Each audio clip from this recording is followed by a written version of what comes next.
vida del cacique Huaycaipuro. Huaycaipuro nació en el territorio indígena que hoy corresponde a la ciudad de Los Teques, en el estado Miranda. Huaycaipuro pertenecía a la etnia Caribe, una de las 8 grandes familias indígenas. En 1555 comienzan por el Valle de Caracas las primeras incursiones de Francisco Fajardo. A la muerte del cacique Catuche, Huaycaipuro fue elegido como su sucesor, demostrando desde el principio que ya era un hombre de hierro. Huaycaipuro, cacique de Los Teques y Caracas, y su hijo Baruta, cacique Mariche, enviaron mensajeros a los demás jefes caribes, urgiéndoles a unirse y organizarse para resistir la cercana invasión europea. Algunos clanes, aterrorizados y desmoralizados, ya se desperdigaban por la montaña. Pero otras acudieron presurosas al llamado de Huaycaipuro y comenzaron a coordinar la resistencia. Algunos pueblos, los arhuacos, pensaron que bastaría con el poder de los dioses para derrotar al hombre blanco y no mostraron mayor colaboración al principio. Sin embargo, otros caciques de la zona, más jóvenes y combativos, sí atendieron al llamado de Huaycaipuro y le ofrecieron sumar sus esfuerzos para hacer frente al peligro blanco. El cacique de hierro, Huaycaipuro, seguía sosteniendo que el combate era la única estrategia posible frente al español. Así que decidió atacar. Su primer blanco fueron las minas de oro de Los Teques, nunca la amistad ni la rendición. Pero los primeros ataques de Huaycaipuro contra las minas de Los Teques fueron estériles. Al menos 5 embestidas lanzó Huaycaipuro contra las minas, todas con resultados infructuosos. Las minas funcionaban como fuertes militares, con un sistema defensivo casi inexpugnable, y el grueso de los expedicionarios cuidando cada palmo de las instalaciones. Entonces, el astuto cacique se despliega con sus hombres para organizarse y buscar apoyo en otros clanes. La expedición española los duplicaba en poderío ofensivo. Habían venido armados hasta los dientes, con arcabuces, mosquetes, sables, perros entrenados para matar, rudos caballos y numerosas tropas.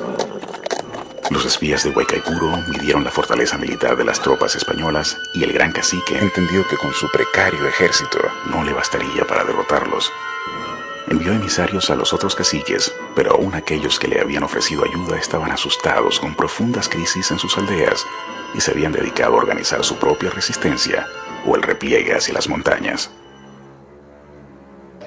A estas alturas, un incidente operó a favor de Huaycaipuro. Los arhuacos, la etnia vecina de los piaches, se enfrentaron por cuenta propia a los españoles de Juan Rodríguez con el cacique Yoraco. Yoraco peleó varias veces contra los españoles y al final terminó herido de muerte. Cuando los piaches vieron que sus embrujos no garantizaban la inmunidad, en su aldea asumieron que había llegado la hora de apoyar a Huaycaipuro. Atravesado por una lanza, Yoraco llegó agonizante al campamento arhuaco. Su sangre había manchado incluso el mágico collar azul, y entre el estupor de los viejos curanderos no sabían explicar la ineficiencia de su amuleto. Entonces, el guerrero arhuaco Terepaima, el que tenía tiempo creyendo en Huaycaipuro, se levantó y los conminó a la lucha, a dejar de creer en supersticiones y a pelear hasta el último hombre, como decía el cacique de hierro. Pocas noches después, Huaycaipuro y Terepaima atacaron el campamento minero. Con flechas y macanas, con dardos envenenados, con palos y piedras, desplegaron oleadas de ataques. Al principio los españoles lograron repeler las embestidas, pero mientras recargaban sus armas venía la siguiente ola que sí los alcanzaba. Los indígenas peleaban con rudimentarios elementos, estaban técnicamente desarmados, pero aprovecharon el factor sorpresa para derrotar a los españoles. Allí, en Los Teques, se libró una jornada ejemplar de la dignidad aborigen. Huaycaipuro, comandante en jefe de la resistencia, sabe que sus posibilidades de triunfar son mínimas. Ha escuchado que los invasores vienen por millares, cada vez con más barcos y armamento. Ha oído que en sus lejanas tierras ellos disponen de ejércitos incuantificables y que vienen por oleadas dispuestos a someterlos. Pero Huaycaipuro ha decidido morir peleando, pelear hasta el último hombre y jamás rendirse. Y lo más importante, su ejemplo está motivando la resistencia de otros jefes indígenas. Antes dispuestos a rendirse frente a los españoles, ahora están en son de combate. Huaycaipuro y Terepaima lanzan entonces un ataque sorpresivo contra la guarnición española que resiste ferozmente. Los caciques envían oleada tras oleada de indígenas precariamente armados, quienes logran penetrar en el campamento y derrotar a sus defensores. En el combate han perecido incluso los hijos de Rodríguez Suárez. Guaycaipuro, enterado de las crueldades que se cometen en las minas, ordena la ejecución de todos los caporales. Lamentablemente, los hijos de Rodríguez Suárez son también inocentes. Pero es que en aquella guerra a muerte, los dos bandos llegan a niveles escalofriantes de primitivismo y crueldad. Es la guerra a muerte. Los indígenas están respondiendo con igual saña a la crueldad de los españoles. Rodríguez Suárez se entera del desastre y, a pesar de su dureza, de su larga experiencia al lado de la muerte, se afecta grandemente. Jura que cueste lo que cueste, eliminará a Guaycaipuro y Terepaima para vengar la muerte de sus hijos. El capitán Rodríguez decide entonces una peligrosa travesía. Dejará el grueso de su tropa en campamento y se lanzará con una expedición al encuentro de los capitanes Francisco Fajardo y Luis Narváez, que se encontraban entre el Tocuyo y Barquisimeto. El capitán Rodríguez no sospecha que Guaycaipuro tiene espías entre la densa vegetación y que está enterado de su viaje. El capitán Rodríguez viaja con una reducida escolta, sin sospechar que Guaycaipuro lo está vigilando entre la densa vegetación. Entonces es emboscado y Rodríguez es liquidado. La derrota y muerte del caballero de la capa roja implicó la primera victoria auténticamente militar de los indígenas sobre las tropas españolas en Venezuela. Los caciques se apertrecharon de armamento y víveres, y solo 40 hombres de la expedición sobrevivieron para contarlo. Ahora son los españoles quienes necesitan un respiro y se repliegan. La rebelión indígena, acaudillada por Guaycaipuro, ha comenzado, y desde la costa y la montaña hasta la entrada del llano hay pueblos alzados contra los españoles. El Valle de Caracas, acaudillado por el cacique Chacao, se mantiene como territorio libre durante varios años. No logran proseguir la minería en los teques. Guaycamacuto, en el litoral, sigue saboteando los navíos españoles. Sorprende precisar que Caracas y sus alrededores planteó el más grave problema para la conquista española bajo el liderazgo de Guaycaipuro. Fue el pueblo indígena en armas el que retó la prepotencia europea, tanto que por casi 7 años la ocupación del centro de Venezuela se paraliza, se retarda, porque los caciques logran sabotear, frenar y aún revertir la penetración española. El indígena utilizó su talento, conociendo su territorio, para hacer ataques sorpresivos que fueron bastante contundentes. Se perfeccionaron nuestros hermanos indígenas en esos ataques sorpresivos. Y algo muy importante, ¿no? La unidad frente a un enemigo más poderoso, con armas, con la pólvora, con armas perfeccionadas, indudablemente para matar hombres, ¿no? Ya con experiencia en la historia. El indio, nuestros hermanos, se organizaron, tuvieron que manejar niveles tácticos, estratégicos de lucha, innovaron sus armas, se apoderaron de armas inclusive del enemigo, y así fueron haciendo una resistencia bastante organizada, una resistencia que llevó pues a poner en apuros a los invasores. El año siguiente, 1562, el valiente Terepaima cumple su propia gesta heroica. Ya no es solo cacique arbaco, sino también de los meregotos que se le han sumado. Ahora domina el territorio que alcanza los valles del Tuy y derrota de nuevo a los españoles, personificados en una fuerza expedicionaria conducida por el capitán Luis de Narváez, donde mueren casi todos los conquistadores, incluido Narváez. Los papeles se han invertido y son ahora los indígenas quienes asedian y cercan a las poblaciones ocupadas por los españoles. Guaycaipuro baja a la costa, donde hoy está Caraballeda, y allí se une al cacique Guaycamacuto para asediar la villa que entonces se llamaba El Collado. El sitio fue tan efectivo que Francisco Fajardo, el mestizo capitán de los españoles, terminó por evacuar la población por vía marítima. Los caciques asumen entonces ese lugar como otra zona recuperada para la libertad.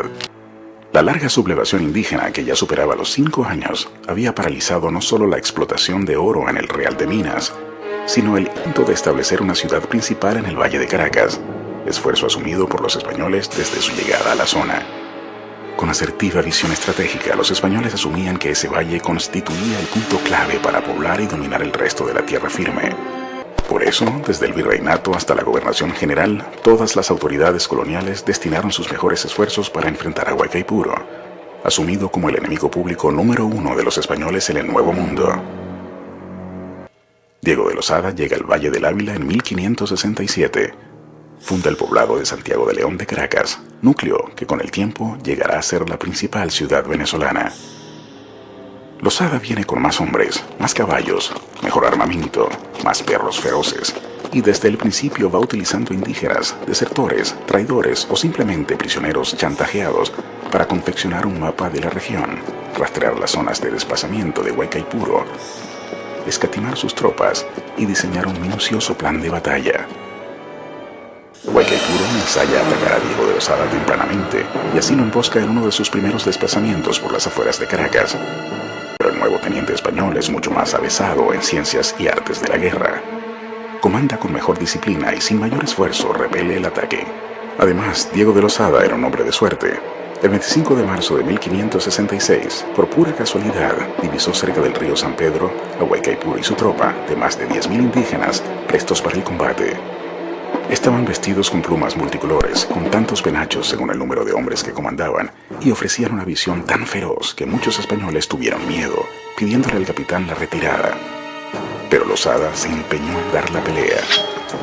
Esa batalla del río San Pedro constituye la primera gran derrota de Guaycaipuro. Losada logró romper su retaguardia con una simple maniobra de caballería. Lanzó la cabalgata por donde menos lo esperaba Guaycaipuro, y así en poco rato destrozó la formación indígena. Guaycaipuro seguía replegado, pero preparándose para continuar la pelea, aunque amilanado y maltrecho no estaba rendido. Algunos de sus guerreros esperaron varios meses a que Losada prosiguiera el camino en abril de 1567, y una vez que este hubo partido, atacaron la guarnición, matando a Diego Paradas, el primer lugarteniente y 25 infantes que le acompañaban. Guaycaipuro, que ya es un veterano de la guerra, entiende que el nuevo adversario es mucho más peligroso y decide organizar una reunión con sus colegas caciques. Tal reunión se dio bajo un ubero de Macuto, un día sin fecha, quizás en 1556 o 1557. El debate debió ser intenso porque cada cacique tenía sus propias opiniones sobre el curso de la guerra. Algunos eran partidarios de un ataque frontal, reunir a todos los clanes y plantarles una pelea cuerpo a cuerpo a los españoles. Otros hablaban de salir a perseguirlos hasta el litoral. Guaycaipuro y Terepaima, que ya habían visto el poderío destructivo del armamento europeo, preferían la tesis defensiva, que hoy día equivaldría a la guerra de guerrillas, dejarlos llegar y luego atacarlos por sorpresa. Pero la mayoría, quizás cansados por los años de sosiego, o tal vez obnubilados por los logros alcanzados, apostó por el combate abierto en una batalla formal contra los españoles. La táctica de Losada fue provocar el combate a campo abierto, sabiendo que en una batalla formal sus tropas emplearían las técnicas europeas de repliegue y por la mejor formación terminarían imponiéndose. Así llegaron a la batalla de Maracapana el 25 de julio de 1567, en las afueras de la ciudad de Caracas, a la cual concurrían todos los jefes indígenas con el grueso de sus ejércitos. Fue un choque de trenes. 17.000 combatientes indígenas contra 18.000 españoles. Era la nación aborigen en pleno, lista para pelear hasta morir por su libertad. Pero lamentablemente sucedió lo increíble. Guaycaipuro, el general en jefe, nunca llegaría al combate. Un incidente fortuito de pura mala suerte forzó su ausencia. La concentración de todas las tribus era un secreto fielmente guardado. Guaycaipuro había extremado los controles para sorprender a Losada con semejante ejército. Pero en el camino, cuando sus hombres marchaban sigilosamente entre la selva, avistaron una tropa española que ellos supusieron los estaba esperando. Guaycaipuro creyó erróneamente que los españoles ya sabían del despliegue y pensó que les tendrían montada una celada a cada pueblo. Caviló largas horas y finalmente pensó que debía conservar su ejército, porque los otros quizás serían masacrados en el camino. Guaycaipuro no llegó a Maracapana, pero el resto de los caciques sí pelearon braviamente. A pesar de la desazón que les producía la ausencia de Guaycaipuro, cada quien apuró su mejor esfuerzo. La batalla de Maracapana fue un rotundo triunfo para los españoles y coronó de gloria al capitán Diego de Losada, quien en adelante pasó a la ofensiva. No solo había derrotado al conjunto de caciques de todas las tribus del área, también dejaba mal parado a Guaycaipuro por su ausencia inexplicada. Y lo que sería más importante a la postre, sembró el germen de la división en el campo aborigen. La magnitud de la derrota desató el elemento supersticioso que comenzó a operar contra el espíritu combativo de los caciques. Ahora, en cada clan, había un piache o un anciano o simplemente un crítico que apostaba por el entendimiento o la rendición frente a los españoles. Ya a poco, representativos jefes indígenas buscaron el entendimiento con Diego de Losada, reputado con un halo de invencibilidad. Guaycaipuro no le creía y jamás aceptó pacificarse. Era un hombre todavía joven, no llegaba a los 40 años, pero la tensión de tantos años de guerra ya estaría pesando. Además, la fatal equivocación de Maracapana, la derrota y los rumores sobre su cobardía lo habían desmoralizado. Ajeno por completo a la cacería que en su contra se organizaba, Guaycaipuro intentaba llevar en Suruapo una rutina normal, la primera de su azarosa vida. Pero Diego de Losada no estaba dispuesto a dejarlo vivir. Por eso comisionó a Francisco Infante para que saliese a capturarlo y lo trajera vivo o muerto. Ahora había muchos indígenas al servicio español, traidores a su causa, serviles, acostumbrados a la esclavitud, comprados con favores o chantajeados porque aquellos tenían sus hijos y esposas bajo amenaza de muerte. Entre todos ellos, Francisco Infante procuró ubicar con exactitud el paradero de Guaycaipuro para tenderle la ceada. En cuanto los traidores informaron el detalle de dónde se escondía Guaycaipuro, Francisco Infante armó una expedición de 80 hombres, emocionados además por la recompensa ofrecida. Así, se llegó a la noche fatal en la montaña de Suruapo. Guaycaipuro estaba en su choza y los españoles lo rodearon. Al principio, el veterano caudillo resistió con su guardia personal, produciéndole numerosas bajas al enemigo. Los indígenas del pueblo, incluso las mujeres y ancianos, intentaron defenderlo, pero no lo lograron. Entonces los españoles le prendieron fuego al techo de paja y así, envuelto en llamas, Guaycaipuro se lanzó afuera contra las espadas de sus enemigos. En cuanto Losada supo que Guaycaipuro había muerto, se quitó la careta pacifista y desató la revancha. Según cuenta Rafael María Baralt en su Historia de Venezuela, después de la muerte del gran cacique ya no hubo embarazo para nada, ni más dificultad. A poco, en el Cabildo caraqueño enjuiciaron y condenaron a muerte a 23 caciques del Valle del Ávila, incluyendo en la sentencia a los primeros que se le habían rendido al capitán español. La masacre del cacicazgo aborigen fue doblemente infame, porque la ejecución fue confinada a otros indígenas, los serviles que estaban doblegados a la corona. Se dice que Guaycaipuro fue el último hombre libre. Su espíritu rebelde y libertario sigue inspirando a nuestros pueblos.